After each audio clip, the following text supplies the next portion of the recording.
സങ്കീർത്തനങ്ങൾ അധ്യായം 76. ദൈവം വിധികർത്താവ്.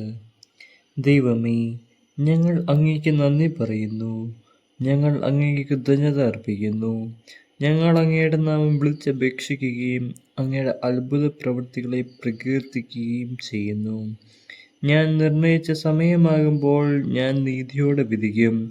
ഭൂമി സകല നിവാസികളോടും കൂടെ പ്രകമ്പനം കൊള്ളുമ്പോൾ ഞാനാണ് അതിൻ്റെ തൂണുകൾ ഉറപ്പിച്ചു നിർത്തുന്നത്.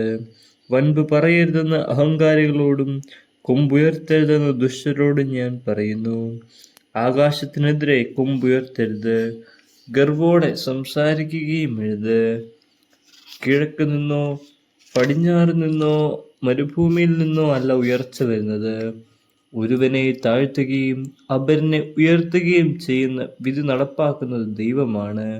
നുഴഞ്ഞു പൊന്തുന്ന വീര്യമേറിയ വീഞ്ഞു നിറഞ്ഞ പാനപാത്രം കർത്താവിൻ്റെ കയ്യിലുണ്ട്. അവിടുന്ന് അത് പകർന്നു കൊടുക്കും. ഭൂമിയിലെ സകല ദുഷ്ടരും അത് മട്ടുവരെ ഊറ്റിക്കുടിക്കും. എന്നാൽ ഞാൻ എന്നേക്കും ആഹ്ലാദിക്കും. യാക്കോബിന്റെ ദൈവത്തിന് ഞാൻ സ്തുതിഗീതം ആലപിക്കും. ദുഷ്ടരുടെ കൊമ്പുകൾ അവിടുന്ന് വിച്ഛേദിക്കും, നീതിമാന്മാരുടെ കൊമ്പുകൾ ഉയർത്തപ്പെടും.